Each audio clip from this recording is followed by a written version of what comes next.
The river bent around Elmo's crossing like a slow, watchful serpent, its dark water swallowing sound before it could carry too far. The town itself seemed to mirror the river's stillness, its streets broad but empty, lined with brick-front shops whose painted signs never faded because they were rarely touched by harsh weather or heavy trade. It was a place that moved at the pace of its own secrets, where the clatter of a wagon wheel could be heard from one end of Main Street to the other, and yet conversations rarely rose above a murmur.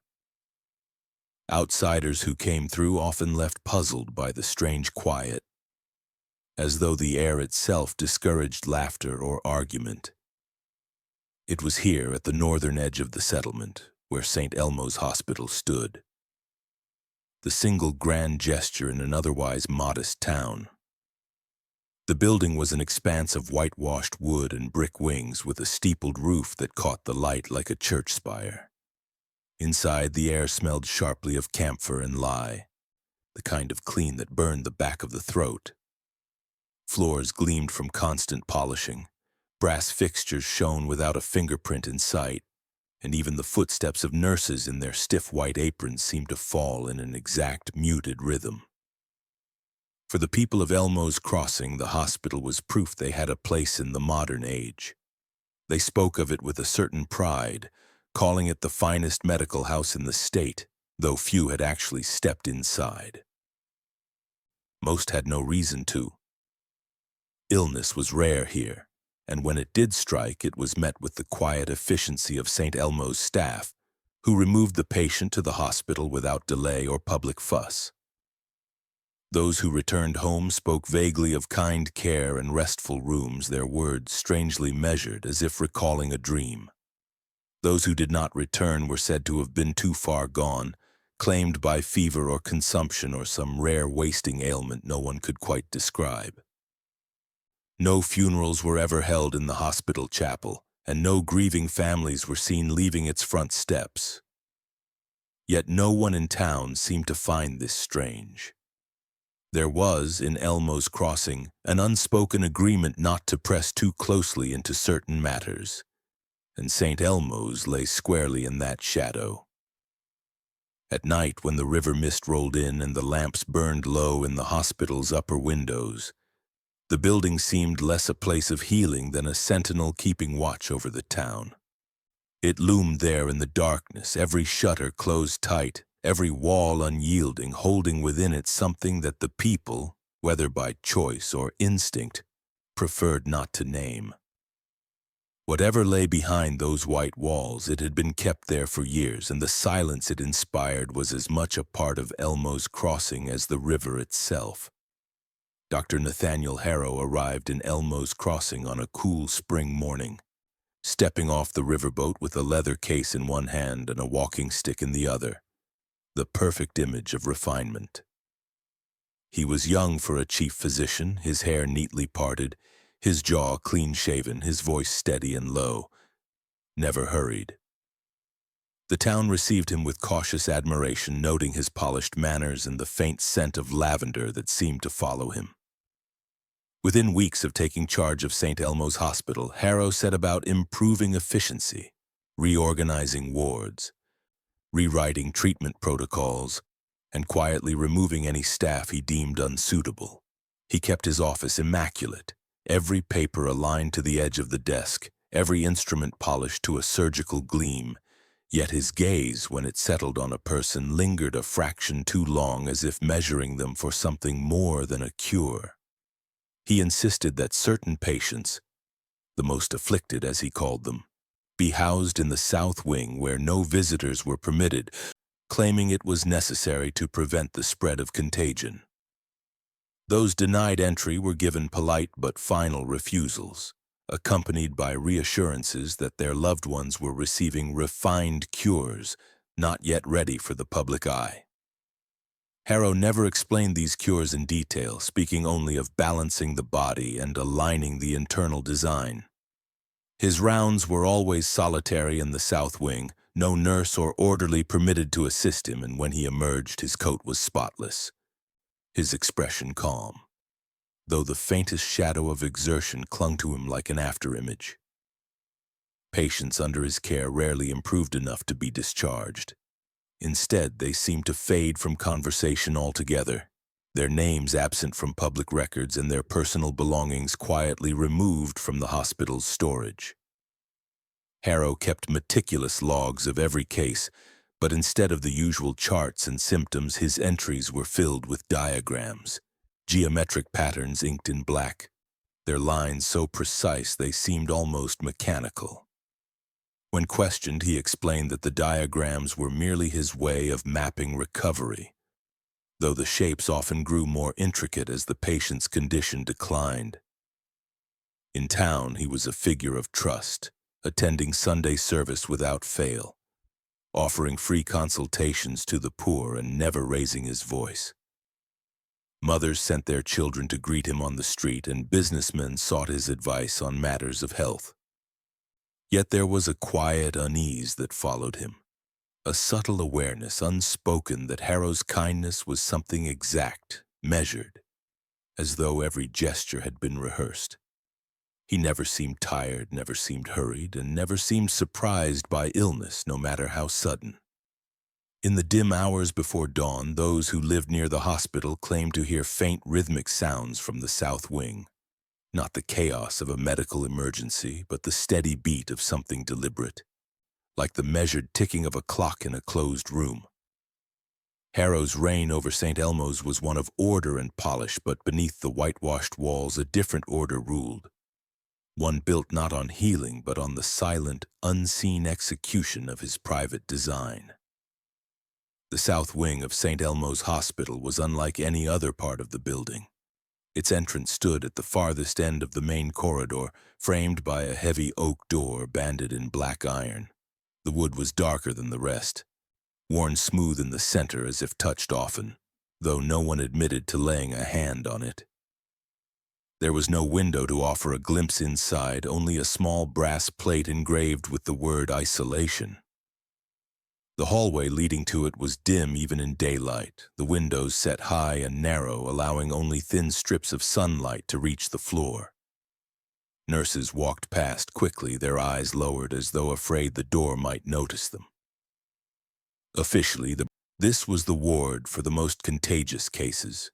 Advanced consumption, fever that burned for weeks, the sort of illness that rotted a man from within.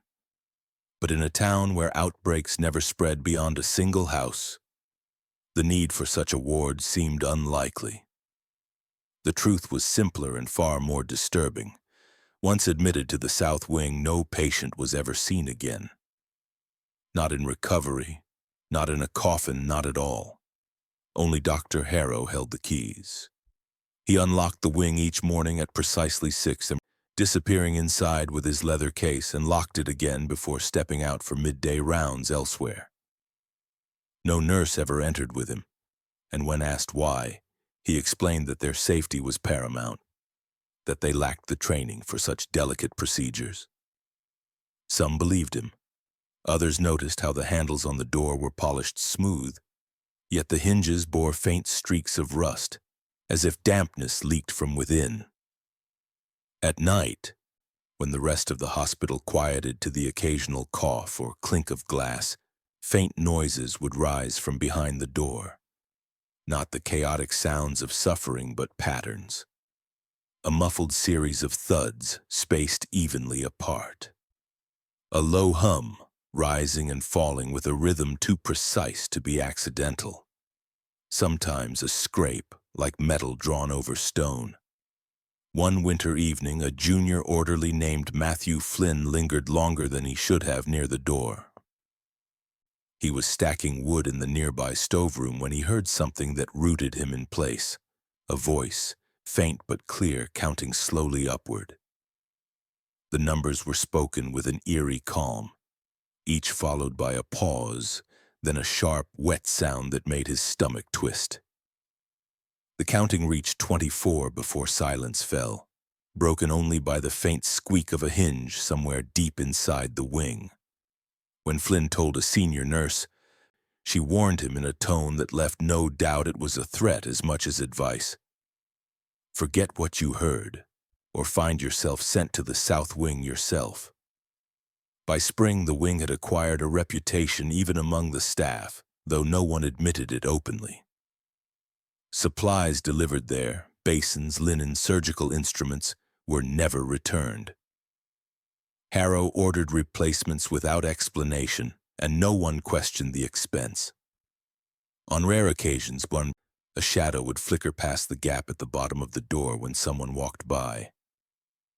Too quick to identify, yet disturbingly still in posture, as if whoever stood there was waiting, not moving. The townsfolk remained ignorant, for Harrow's public work was beyond reproach. The hospital flourished under his leadership, and the few visitors allowed into the main ward saw only efficiency and care. But the locked wing lingered in their minds when they passed it on the road, visible only from a distance. Its windows shuttered, its chimneys exhaling a thin, pale smoke even on the warmest days. It was said that if you stood outside in the dark and listened hard enough, you could hear faint vibrations beneath the ground, like the beating of an enormous heart. Inside, Harrow worked with the patience of a craftsman untouched by urgency. In his mind, the South Wing was not a prison, nor a ward, but a studio, a place where the fragile architecture of the human body could be reshaped, reimagined. The world saw sickness as a fault to be mended. Harrow saw it as an opportunity, a canvas. And behind the locked door, free from interruption, he could pursue his designs in perfect, uninterrupted silence.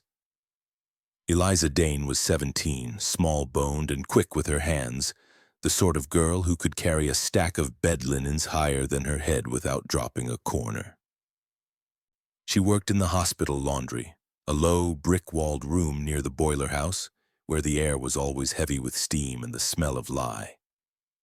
Her job was simple: scrub, rinse, press, and return the sheets, aprons, and gowns that passed through St. Elmo's every day. She was known for her cheerful efficiency, though in truth she kept to herself, speaking little beyond the polite greetings expected of her. On the morning she vanished, she had been asked by a senior nurse to deliver a load of fresh linen directly to the South Wing. It was unusual; most deliveries stopped at the main ward where nurses would take them further. But the order had come from Dr. Harrow himself, and no one questioned him. Eliza was last seen walking down the dim corridor toward the heavy oak door, her arms full of folded white sheets that almost hid her face. A few minutes later, an orderly passing in the opposite direction thought he heard the muffled click of the lock turning, but saw nothing. By noon, she had not returned to the laundry. By evening, the head laundress went to Harrow, who told her with perfect calm that Eliza had abruptly resigned and taken a position in Mobile. He even suggested she had boarded a riverboat that very afternoon. Yet Eliza's few possessions, a hairbrush, a Bible with her name inked inside, 2 Sunday dresses, still sat neatly folded in the drawer by her cot in the servants' quarters. Whispers began almost immediately among the staff. Some claimed they'd heard a short, startled cry around the time she was last seen, cut off so suddenly it might have been imagined. Others said that in the days before, Eliza had been unsettled, glancing toward the South Wing whenever she passed, as though she could feel something pressing from behind its walls. One nurse swore she had heard footsteps pacing within the wing late one night, slow and deliberate, when she knew Harrow had left hours earlier. But when these stories reached the ears of the hospital matron, she silenced them with a single look. The town was told nothing. The laundress was gone, that was all. No notice was posted, no search organized. In a place like Elmo's Crossing, where the river carried news away faster than it brought it, a missing girl could vanish as completely as a wisp of smoke. Harrow's explanation satisfied the board, and no one outside the hospital walls dared to challenge it. The staff understood that speaking too freely could cost them their place, and in a town where work was scarce, the risk was too great. Still, there were moments that broke the forced calm. One evening, Matthew Flynn, the junior orderly who once lingered by the south wing door, was called to carry coal to the boiler room that lay just beneath it. As he shoveled the coal into the furnace, he paused, hearing a faint rustling from the ceiling, the sound of fabric being dragged across the floor. Then something fell with a soft, irregular thud like a bundle of cloth. He stood there in the red glow of the furnace for a long moment, listening, until the sound was replaced by the slow, methodical scrape of something metallic. By the end of the week, another oddity appeared. Among the laundry returned from the south wing were several sheets and aprons, all unmarked except for faint, perfect circles of reddish-brown at their center, each the size of a teacup. The stains had been scrubbed but not bleached away entirely, leaving ghostly patterns in the fabric. When asked, Harrow explained they were from a medicinal tincture he had been experimenting with. None of the nurses questioned him aloud. In time, Eliza's name was not spoken at all. New laundresses came and went, each warned to follow instructions without deviation. The south wing door remained locked, its brass plate gleaming in the lamplight, untouched by dust. Whatever had happened to Eliza Dane, it was not written in any record or ledger. But for those who had known her, the silence surrounding her disappearance felt heavier than grief.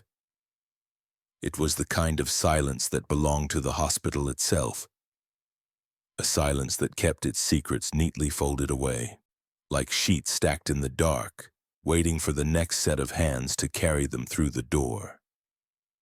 Dr. Harrow's work in the south wing began, as all his undertakings did, with order. Each patient was placed on a narrow bed positioned in the exact center of the room, aligned so precisely that a measuring rod could pass from the headboard to the foot without deviation. He believed illness was not chaos, as other physicians claimed, but a fault in the body's design, a flaw that could be studied, corrected, and perfected.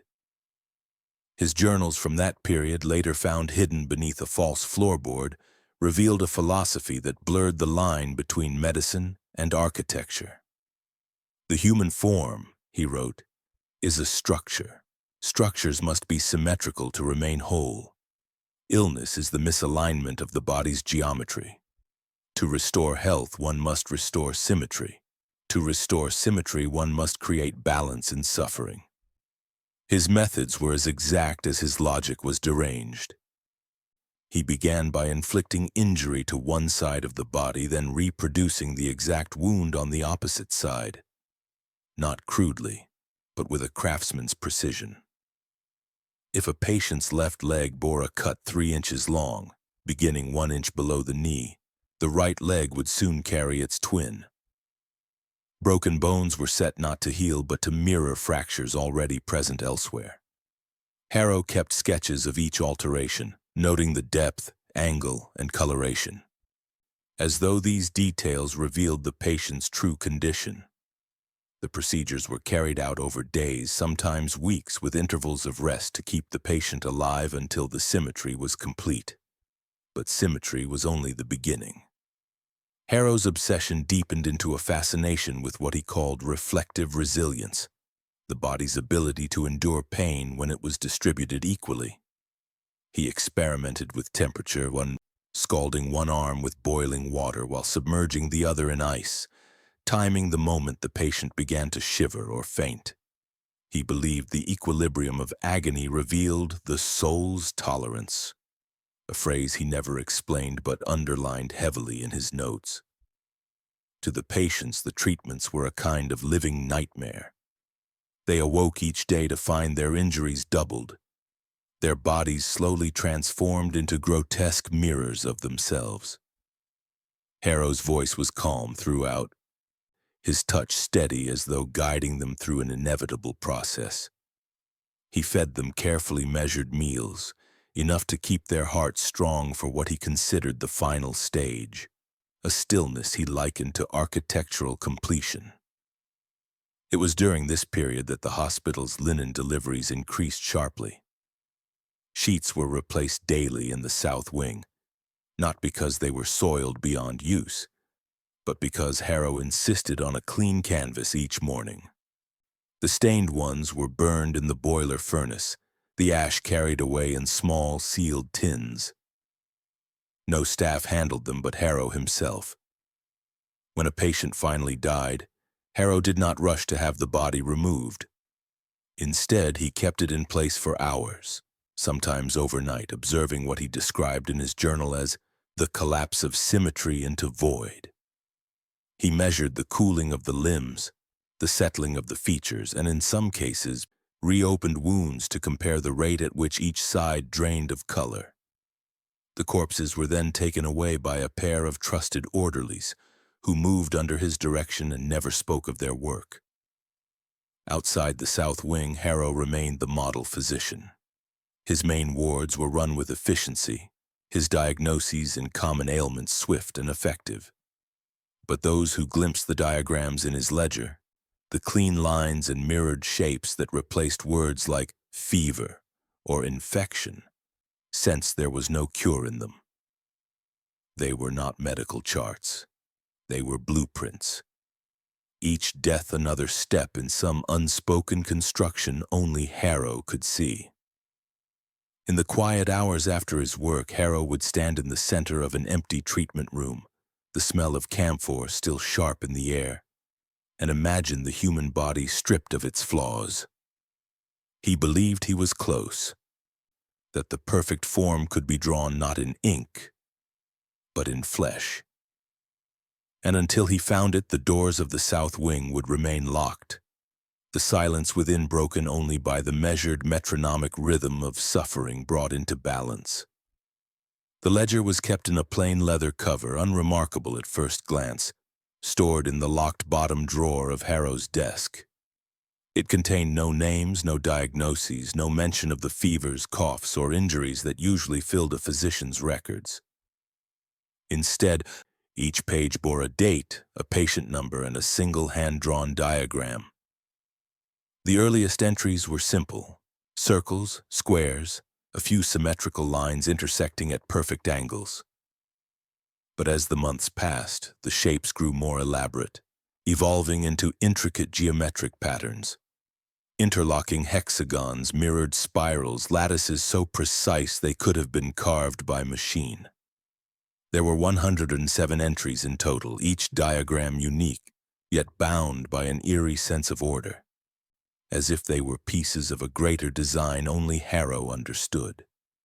Besides some of the diagrams, faint notations appeared in his fine, meticulous script, phrases like resisted on the left or asymmetry resolved by inversion. Others were marked with symbols, small black triangles or inverted crosses whose meanings were not recorded anywhere else. To an outsider, the book might have looked like an architect's sketchpad or a mathematician's puzzle journal. But the dates told another story. 107 patients in just under a year, none discharged, none buried in the town cemetery. The hospital staff knew better than to ask where they had gone. The official logbook showed these patients as transferred or released to family, though no one in Elmo's crossing recalled seeing them again. The absence was made invisible by the town's habit of not looking too closely. Still, rumors began to take root in the narrow spaces where truth might breathe. Some whispered that the shapes in the ledger were the injuries themselves, recorded from above as if the human body were a map. Others believed they were arrangements of the dead, bodies positioned in patterns for purposes no one dared guess. Harrow treated the ledger as both a tool and a confidant. He carried it into the south wing each morning and returned it to his desk each night, never allowing another hand to touch it. On rare evenings, long after the rest of the hospital had gone dark, a dim glow would seep from the crack beneath his office door, and those passing by claimed they could see him bent over the book, tracing the lines with the tip of one finger, murmuring numbers under his breath. In his mind, the ledger was not a record of endings, but of progress. Each entry marked a refinement, a step toward what he called structural equilibrium. Patients were not simply dying, They were becoming part of his pursuit for the flawless human form. Their final moments distilled into symbols that, to him, were more truthful than any name or face. No one outside the hospital ever saw the book in its entirety. Those who caught a glimpse, a nurse passing his desk, an orderly delivering supplies, described a chill that came not from the images themselves but from the feeling that the patterns were not arbitrary. They belonged to something vast and deliberate, a plan that did not end with the 107th entry. Harrow's work was still in motion, and as long as the ledger had blank pages left, the south wing would not fall silent. The room was buried deep within the south wing, behind a narrow corridor lined with shuttered windows that never opened. It had no official designation in the hospital records, no sign on its door. Harrow referred to it only in his private notes as the stillbirth room. It was small, close-walled, the air heavy with a chemical sweetness that clung to the throat. Shelves lined every wall from floor to ceiling, each one crowded with glass jars sealed in black wax. Inside the jars floated infants, some no larger than a hand, others nearly full-term. Their skin was pale and stretched thin, their limbs curled as if they had been frozen mid-motion. Some bore visible deformities, twisted spines, fused fingers, faces split by clefts that gaped silently. Others were untouched, their features almost peaceful, as though they had simply fallen asleep and never woken. Harrow considered these his purest specimens, as he wrote in one brittle-edged page of his journal. They were the closest to his ideal, he believed, because they had not yet been marred by the irregularities of living. To him, the unborn were unspoiled structures, frameworks untested by disease, injury, or the chaos of time. Many had been delivered far earlier than nature intended, taken by Harrow's hand through methods both calculated and merciless. The mothers rarely survived more than a day afterward. Their deaths were recorded as complications of labor, though in truth the labor had been forced, their bodies coerced into surrendering the child before it could grow beyond his definition of perfection. The preservation process was as exacting as his surgeries. He measured each infant's proportions before placing it in a jar, noting every irregularity as though charting a fault in a building's foundation. The preservative mixture was his own creation, a pale, viscous solution that kept the skin from darkening and the tiny features from collapsing inward. He arranged the jars not by date, but by symmetry, placing those with matching defects side by side, as though building a gallery of mirrored forms. Few in the hospital knew the room existed. Supplies for it were brought in under the guise of medical storage. Jars ordered in bulk, chemicals received without invoice. Harrow locked the door with a key he kept on a chain around his neck, and no one but him crossed its threshold. Those who worked near the corridor claimed the air there was always warmer, heavier, and that sometimes if you paused too long you could hear the faint clink of glass, as though something inside the room shifted when no one was there. In his mind, the stillbirth room was not a place of death, but of preservation, a record of what might have been achieved had nature not erred. He believed each preserved child brought him closer to understanding the perfect human structure. They were not failures to him, but blueprints, suspended in time for study. Yet for all his control, there were nights when Harrow lingered in the room longer than necessary, his hand resting lightly on the glass, his eyes fixed on the smallest of them, a perfect, symmetrical child with no visible flaw. In those moments, his expression softened almost to reverence. Then, as always, he would turn away, lock the door, and leave the hallway silent once more, knowing that outside the south wing the town slept unaware of the gallery that watched them from behind sealed glass. Samuel Vane had been in St. Elmo's for nearly 3 weeks before anyone realized he was still alive. Admitted after a logging accident crushed his ribs, he had been moved into the South Wing under Harrow's care, and from that moment, his name disappeared from the hospital's main ledger.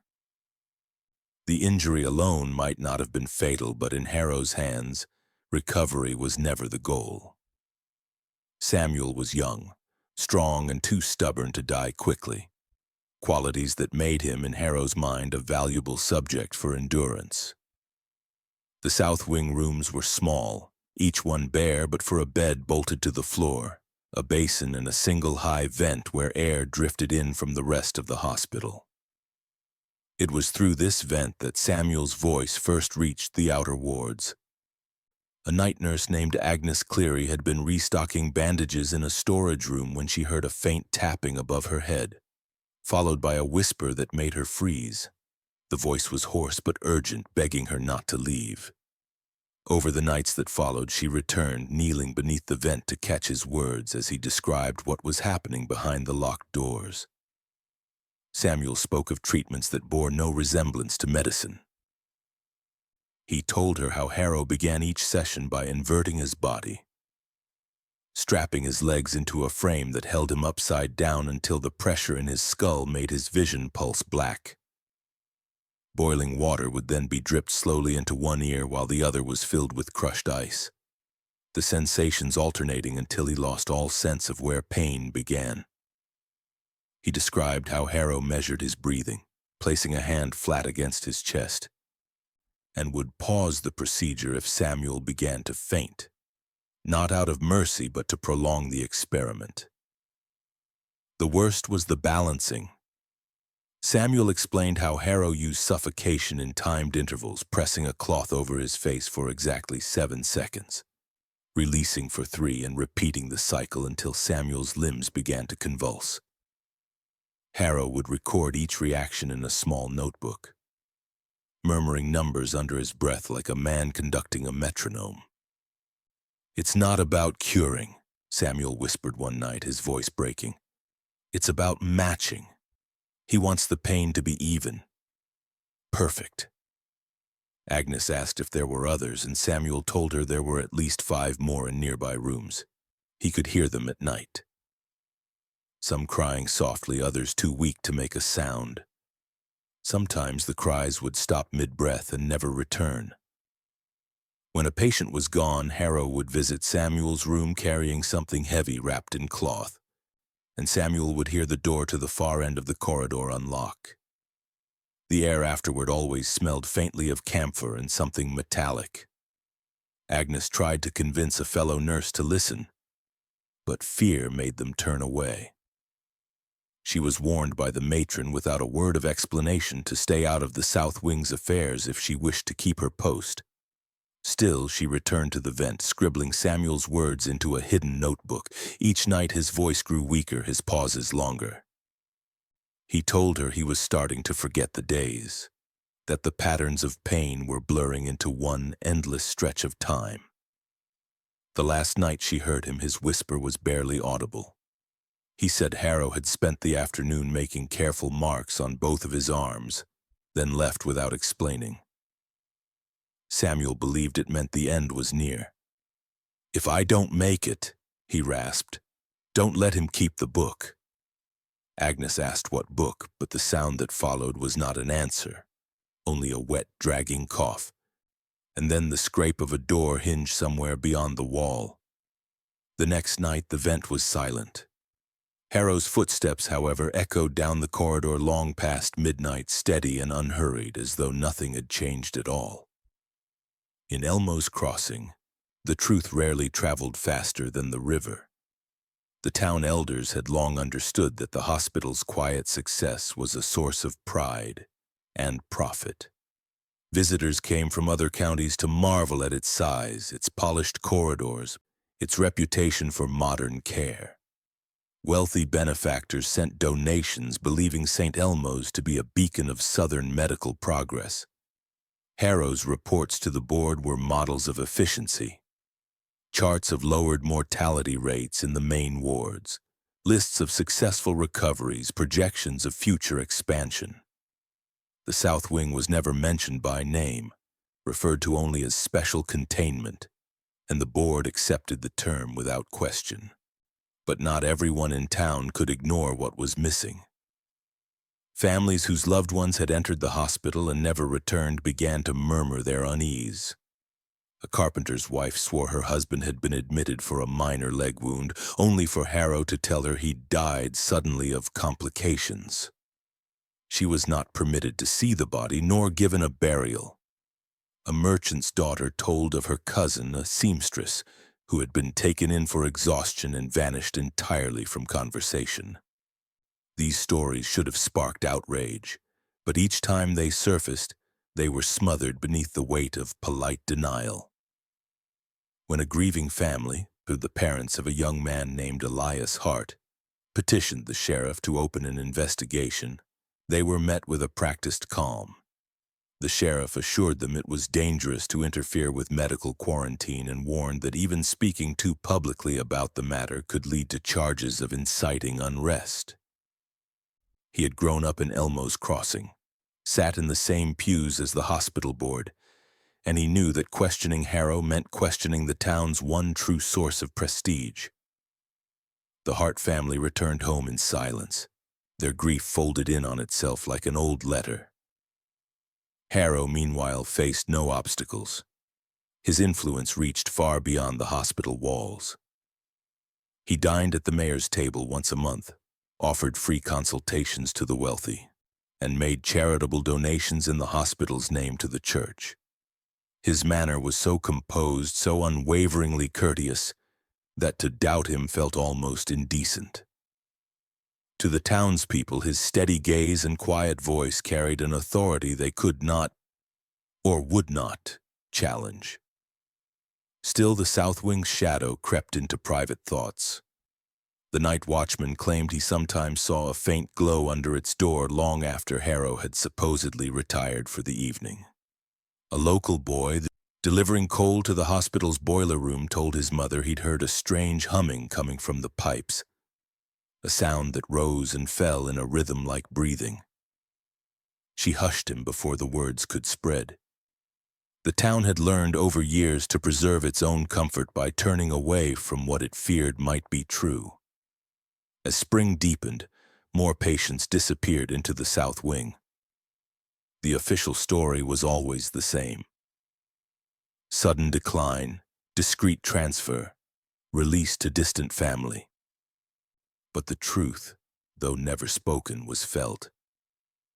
It settled over Elmo's Crossing like the river mist, thick enough to hide anything you didn't want to see. And in that concealment, Harrow worked without interruption, his patient list swelling in quiet defiance of the seasons. The locked door to the South Wing standing as both a barrier and an invitation to those who dared to wonder what lay beyond. The anniversary of St. Elmo's Hospital was an event the town treated with ceremony, a celebration meant to remind everyone of its great service to the people of Elmo's Crossing. That year, Harrow insisted on hosting the gathering himself, arranging for the main hall to be decorated with garlands and polished lanterns. Invitations went out to the town's most respected citizens, the mayor, the clergy, the wealthiest merchants, each one printed on thick ivory paper and sealed in wax. Harrow spoke warmly of advances in patient care and promised a night of fine wine, music, and gratitude. No one asked about the patients who had been taken in that month and never seen again. While the main hall buzzed with polite conversation and the clink of glassware, another part of the hospital was being prepared in silence.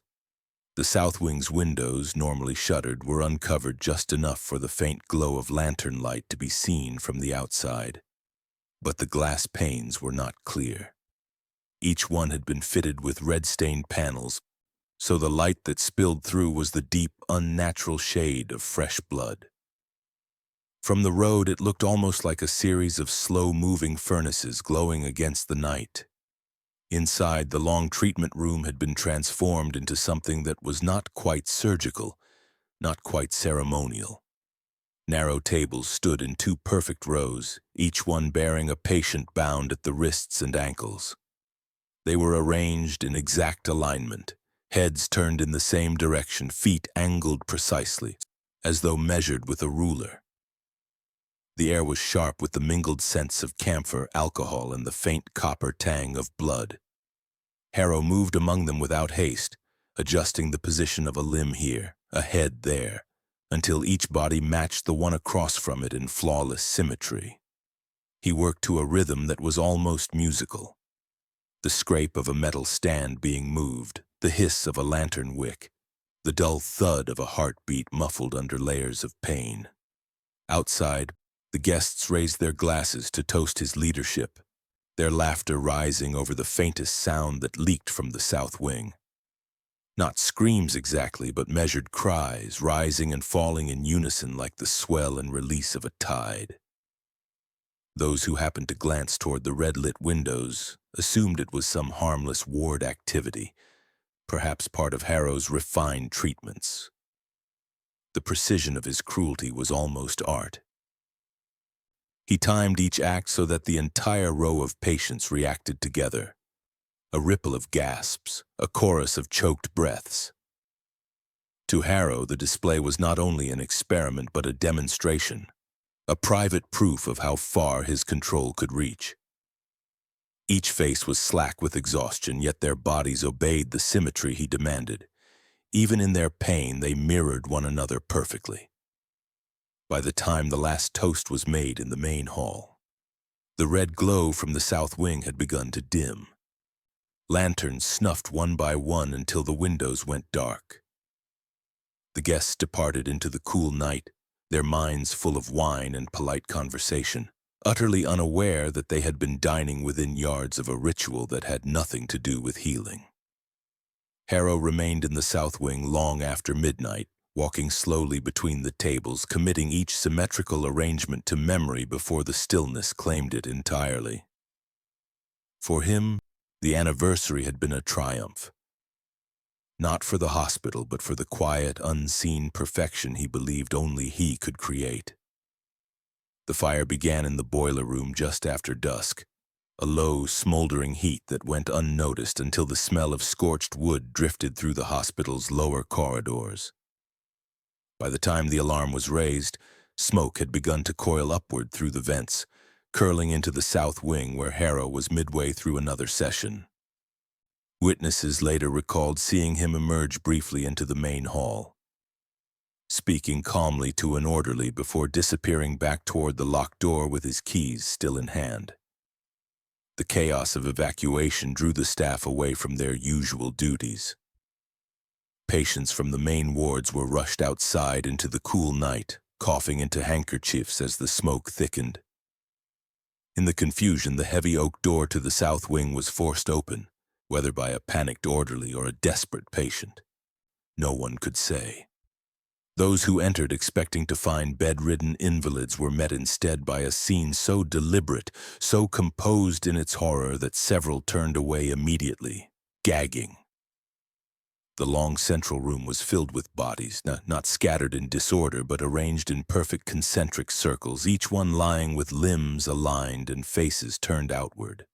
The floor was marked with chalk diagrams, geometric patterns that overlapped like the pieces of a puzzle, their white lines now smudged by ash and soot. Some of the dead were skeletal, their skin stretched tight over bone, while others looked almost freshly taken, their flesh still warm to the touch. Basins stood at intervals around the circles, each half filled with dark, thickened blood, collected with a care that was almost reverent. In the far corner, a smaller chamber revealed yet more grotesqueries, tables draped in linen beneath which the faint outline of limbs could be seen. Shelves lined with jars like those of the stillbirth room. Though these contained organs suspended in pale liquid, each labeled in Harrow's unmistakable handwriting. The heat from the fire outside made the air heavy, the preservative fumes mingling with the sharp stink of burning. A few patients still breathed, their eyes glazed, their mouths moving in whispers too faint to hear. Their restraints were cut, but most were too weak to stand. One man tried to crawl toward the open door. his movements slow and deliberate, as though he had been trained to follow only the measured pace Harrow allowed. The rescuers carried them out, but several died before reaching the lawn. Harrow himself was nowhere to be found.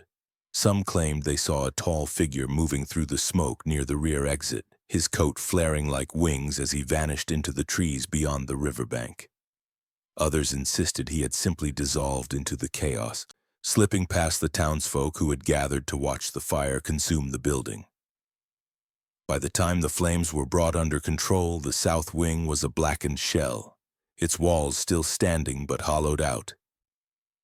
The intricate chalk diagrams erased by ash. The townspeople stood in stunned silence as the bodies were carried out, their pride in St. Elmo's cracking under the weight of what had been hidden there for years. But even as the truth began to take shape in whispers and horrified glances, one fact remained. Dr. Nathaniel Harrow had escaped, and the perfection he had pursued with such methodical cruelty had not burned with the building. It had gone with him intact into the night. They found him 9 months later in New Orleans, living under the name Edward Mallory, renting a modest room above an apothecary. He had shaved his hair close to the scalp, traded his tailored coats for plain linen, and taken to wearing spectacles he did not need. Despite the change, there was no mistaking his height, his steady gait, or the pale, unwavering stare that made even the arresting officers falter for a moment before placing him in irons. His capture caused a brief stir in the press, though most accounts treated him as an eccentric fraud rather than a predator. The official charges were far smaller than his crimes: unlawful medical practice, neglect leading to patient death, misappropriation of hospital funds. The word murder never appeared in the indictment. The reason was simple. Much of the evidence had been lost in the fire, and the rest had been deliberately misplaced. Records from the South Wing vanished from the hospital archive. Witnesses who might have testified either refused or disappeared. Even the survivors of the fire spoke hesitantly, their memories fractured by shock and months of silence. The trial was held in a cramped county courtroom far from Elmo's Crossing, as though distance itself could blunt the horror. Harrow attended each session in perfect composure, his posture straight, his hands folded neatly on the table. He listened to testimony as if it were a lecture, occasionally making notes in a small leather-bound book that no one dared confiscate. When the prosecution described the concentric arrangement of bodies found in the South Wing, Harrow's only reaction was a faint tightening at the corner of his mouth, as though resisting the urge to correct an inaccuracy. Without the full weight of his crimes on the record, conviction came on lesser counts. He was sentenced to a term of just over 6 years to be served in the state penitentiary. Those in attendance recalled the faintest flicker of satisfaction in his expression as the sentence was read, as though prison time was a mere inconvenience, not a reckoning. Once inside Elmo, he adapted with unnerving ease, keeping to a rigid routine. Waking before dawn, exercising in measured sets, filling notebook after notebook with diagrams and lines of figures. The guards grew used to the sight of him pacing the small prison yard, head bowed, tracing invisible shapes on his palm with one finger. Harrow received no visitors from Elmo's Crossing, but letters arrived regularly from unknown sources, their return addresses blank or false. He answered each one carefully, his handwriting precise, his tone formal, sometimes including sketches that the censors failed to recognize for what they were. When asked by another inmate what the drawings meant, Harrow replied simply, "Foundations." Rumors spread in the prison that Harrow could look at a man and know which limb would fail first, that he had convinced one of the infirmary orderlies to keep a private store of surgical instruments for him. None of these were proven, yet they clung to his presence like the faint scent of chemicals that seemed to follow him even in confinement. By the time his term was nearly over, his notebooks numbered in the dozens. He left them stacked neatly in his cell on the morning of his release, refusing to take them with him. They belong to the structure, he told the warden, though no one understood what he meant. Walking out of the prison gates, dressed once again in a dark, well-fitted coat, Harrow did not look back. The world still held blank spaces for him to fill, and somewhere behind closed doors, the foundations he had so carefully drawn were waiting to be built again. Decades passed before the story of the South Wing returned to the surface. The burned shell of that part of St. Elmo's had been torn down within a year of the fire, replaced by a modest garden to soothe the town's conscience. A simple plaque was set into the ground, engraved with words so vague they could apply to anyone, in memory of those lost to sickness and misfortune. For most of Elmo's crossing, that was enough. Time eroded the edges of memory, and the truth was allowed to sink beneath the soil like the river silt beyond the town's edge. It was not until the turn of the century that the Harrow name began to resurface, stirred by a new generation with no loyalty to the old silence. Descendants of the missing, the Dane family, the Hartsby, the Vane cousin, began to compare their stories, piecing together the strange similarities in how their relatives had vanished. Their inquiries led them back to the hospital's archives, where a renovation unearthed a sealed compartment in the basement wall. Inside were glass jars, each clouded by age, and bundles of papers wrapped in waxed cloth. The jars held organs suspended in thick yellowed liquid, their labels faded but still bearing Harrow's neat hand. The papers were worse, diagrams matching the survivors' whispered accounts, each page marked with a patient number and a precise date, ending with the 107th entry.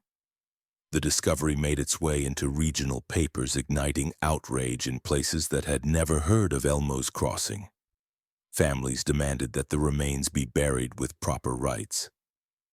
Medical boards, embarrassed by the association, pushed for new laws restricting experimental treatments and requiring stricter oversight of private wards. Across the state, other hospitals quietly closed wings that bore too close a resemblance to Harrow's domain. For a brief moment, the silence that had protected him fractured into noise, articles, sermons, court petitions, and before fading again into the low hum of ordinary life. The memorial garden was rebuilt with care, its gravel paths laid out in a deliberate pattern meant to honor the dead. But to those who knew the ledger, the design was unsettling, a perfect geometry of curves and angles that seemed eerily similar to Harrow's own diagrams.